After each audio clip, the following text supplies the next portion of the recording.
Assalamu alaikum everyone. Welcome back to our channel JMR Learning Studio. Welcome back to another informative video of UK Skill Worker Visa.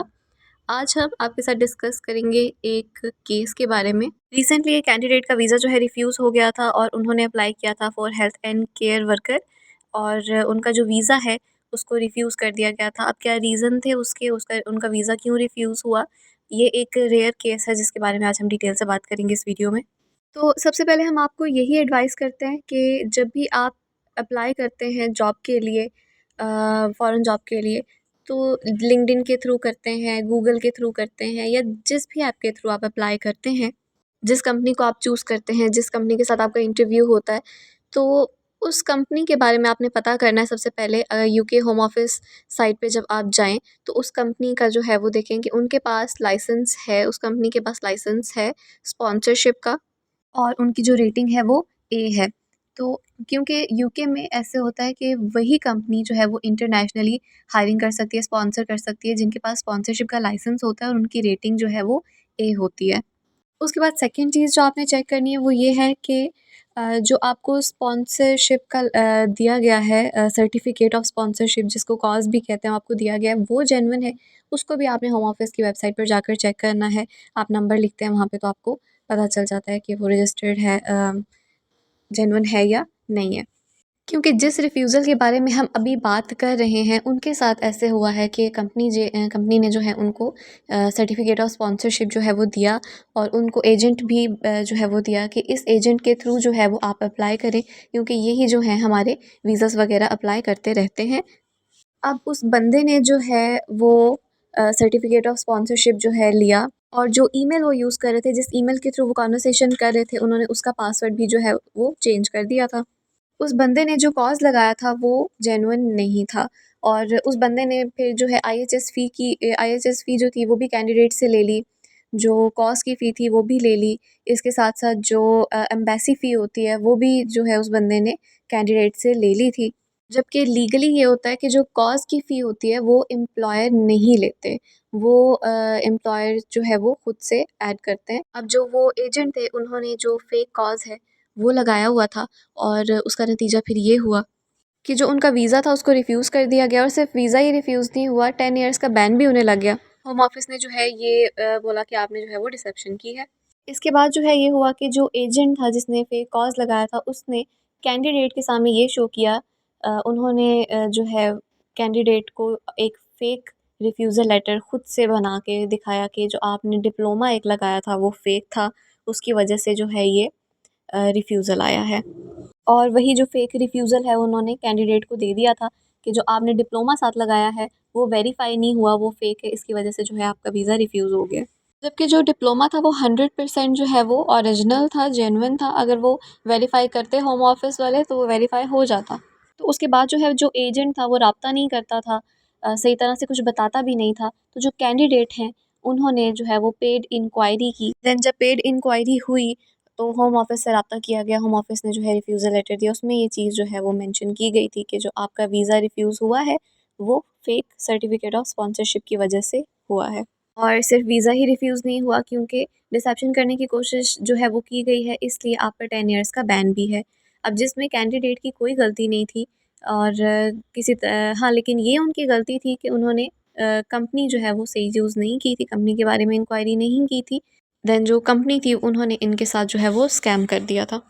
अब जो candidate हैं उनकी गलती ये थी कि उन्होंने कॉज़ को सही तरह से वेरीफ़ाई नहीं किया था, वेरीफ़ाई किया ही नहीं था। कंपनी को वेरीफ़ाई नहीं किया था और ये भी वेरीफ़ाई नहीं किया था कि कंपनी ए रेटिंग में है या नहीं है, कंपनी के पास स्पॉन्सरशिप का लाइसेंस भी है या नहीं है। और कैंडिडेट को सही तरह से गाइड भी नहीं किया गया था और जिसने गाइड किया था उसने गाइडेंस भी उनको गलत दी थी। अब जो कंपनी है वो रिस्पॉन्स नहीं करती, जो कंसल्टेंट था वो रिस्पॉन्स नहीं करता और फिर उसका नतीजा ये निकला है कि इन पर 10 इयर्स का बैन आ गया है और इसके साथ-साथ जो है वीज़ा भी रिफ्यूज़ हो गया है। तो हम आपको यही एडवाइस करेंगे कि जब भी आप अप्लाई करें जॉब के लिए, जॉब ढूँढें लिंक्डइन पर, कहीं पर भी, किसी भी वेबसाइट पर, तो सबसे पहले कंपनी के बारे में वेरीफ़ाई करें। कंपनी के बारे में वेरीफ़ाई आप इसी तरह कर सकते हैं कि उस कंपनी को जो है चेक करें कि उसके पास ए रेटिंग है या नहीं है। सर्टिफ़िकेट के लिए उनके पास लाइसेंस है, यानी स्पॉन्सरशिप का लाइसेंस उनके पास है या नहीं है, फर्स्ट थिंग। सेकेंडली कि आपने सिर्फ 2 फ़ीसेस देनी होती हैं, एक होती है आईएचएस की फ़ी और एक होती है एम्बेसी की फ़ी। और या अगर आपने प्रायोरिटी बेस पर करना है तो उसकी भी जो है वो फ़ी होती है, वो आपकी अपनी चॉइस है। और ये जो फ़ीसेस आप पे करते हैं, ये हम आपको यही एडवाइस करेंगे कि ये फ़ीसेस आप खुद पे करें। आप खुद उसको जो है वो डील करें, ये पेमेंट्स वाले सारे जो चीज़ें हैं इनको आप खुद डील करें, किसी को देने की ज़रूरत नहीं है। आप डायरेक्टली जो है वो ये चीज़ें खुद पे किया करें और इसी तरह से जो है वो आप स्कैम से बच सकते हैं। बाकी जो कॉज़ की फ़ी है, वो आपकी रिस्पॉन्सिबिलिटी नहीं होती, वो जो कंपनी है आपको स्पॉन्सर कर रही है, ये उनका जो है वो रिस्पॉन्सिबिलिटी है कि वो जो है इन चीज़ों को डील करते हैं, सर्टिफिकेट ऑफ स्पॉन्सरशिप को वो डील करते हैं। बाकी आपने सिर्फ 2 फ़ीसेस देनी होती हैं, एक एप्लीकेशन फ़ी और एक जो है IHS फ़ी, और अगर आप प्रायोरिटी बेस पर करना चाह रहे हैं, तो वो भी आप पे कर सकते हैं। तो अभी मूव करते हैं अपने उस लेटर की तरफ, उस लेटर को हम आपको एक दफ़ा दिखा देते हैं कि कैसे उनका वीज़ा जो है उसको रिफ्यूज़ किया गया और 10 ईयर्स का बैन भी उन पर लगाया गया और क्या चीज़ें जो है वो रिफ्यूज़ल में मेंशन की गई हैं। तो रिफ्यूज़ल की तरफ मूव करने से पहले अगर आपने हमारा channel GMR learning studio subscribe नहीं किया, then please subscribe to our channel and also press the bell icon for latest updates. Don't forget to visit our channel for more informative videos. तो चलिए मूव करते हैं अपने refusal letter की तरफ। You applied for entry clearance as a skilled worker migrant health and care on the 7th August 2024 and I am writing to tell you that your application is refused. अब यहाँ पर जैसे कि हर refusal में बताया जाता है आपको कि आपने इस पोजीशन के लिए अप्लाई किया था, इस डेट को अप्लाई किया था और आपको बताया जा रहा है कि आपका वीज़ा रिफ्यूज़ हो गया. What this means for you, you can apply for an administrative review. For this and instructions on how to apply can be found in the next step section. यहाँ पर आपको बताया जा रहा है कि आप एडमिनिस्ट्रेटिव रिव्यू के लिए भी अप्लाई कर सकते हो और कैसे अप्लाई करना है वो आपको नेक्स्ट स्टेप सेक्शन में मिल जाएगा। इसी रिफ्यूज़ल के आगे उन्होंने मेंशन किया होगा the reasons for this decision are set out in the next section. और अब मूव करते हैं रीजंस की तरफ।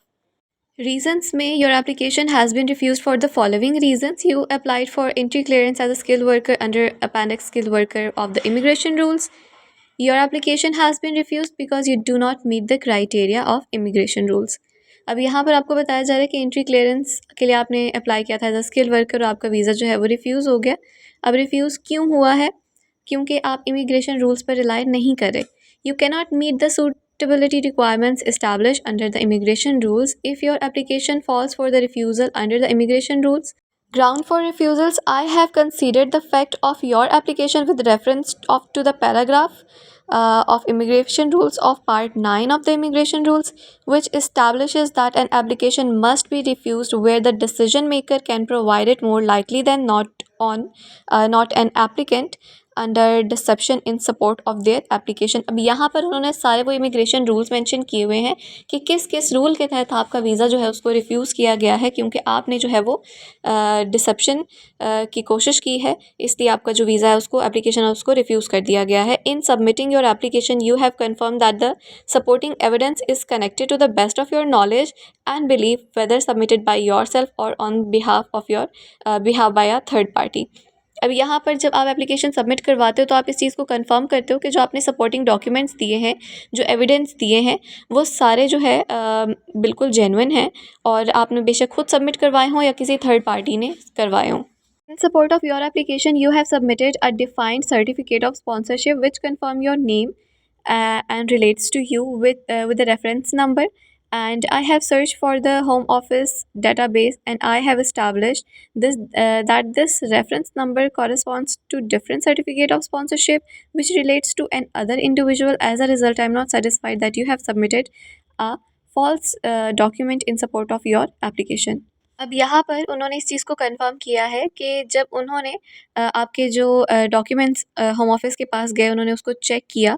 होम ऑफिस में जब उन्होंने चेक किया, सर्टिफिकेट ऑफ स्पॉन्सरशिप का चेक किया, तो वो सर्टिफिकेट ऑफ स्पॉन्सरशिप पर जो लाइसेंस नंबर था वो किसी और का था, जो कि यहाँ पर भी सबमिट करवाया गया है। मतलब ये चीज़ जो है वो इसका मतलब फ़ेक है, तो इसलिए आपका जो एप्लीकेशन है उसको रिफ्यूज़ कर दिया गया। And you provided this document for scanning at the visa application center, and you signed the document checklist from declaring the documents were genuine to the best of your knowledge, and you were therefore aware it was submitted in support of your application, and it is not credible that you would have read or seen the document before providing this at the VSC of scanning। अब यहाँ पर जब आपके document जो है वो scanning के लिए जाते हैं तो आपसे साइन करवाया जाता है कि आपके पास जितने भी डॉक्यूमेंट्स हैं, जो भी आपने सबमिट करवाए हैं, वो सारे ओरिजिनल हैं, वो जेन्युइन हैं। तो ऐसे नहीं हो सकता कि आपको पता नहीं था कि वो जेन्युइन नहीं है और आपने जो है वो डॉक्यूमेंट सबमिट करवा दिया, क्योंकि ये काम तो सारा उसने ही किया था, जो एजेंट था उसने ही किया था। तो after considering all the circumstances of your case, I am satisfied on the balance of probabilities that you have used deception in support of your application। अब यहाँ पर वो कह रहे हैं कि आपने deception जो है वो की है यूके के साथ, तो इसलिए as a result I am satisfied this is lawful and proportionate to refuse this application under provision of paragraph of the immigration rule ground for refusal. You should note that because this application for entry clearance has been refused under the immigration rules, any further applications may be refused under the immigration rules. A refusal under of the immigration rules attracts an automatic refusal period for up to 10 years. The period starts from the date of this refusal।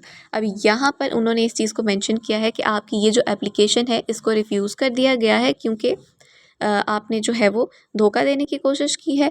अब इसके बाद आप कोई भी application जो है वो submit करवाएंगे तो वो ऑटोमेटिकली आपकी रिफ्यूज़ हो जाएगी, क्योंकि आप पर 10 ईयर्स का उन्होंने बैन लगा दिया।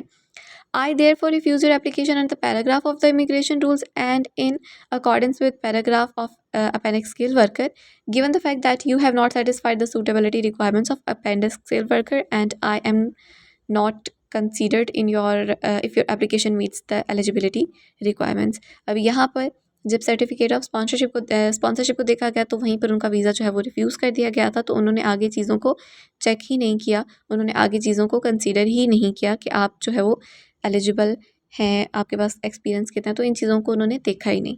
अब नेक्स्ट स्टेप में आपको बताया जाता है कि आप एडमिनिस्ट्रेटिव रिव्यू के लिए अप्लाई कर सकते हैं। You have 28 days from the date on which you receive this decision to apply for administrative review। You may also apply for administrative review if you think there has been a case working error।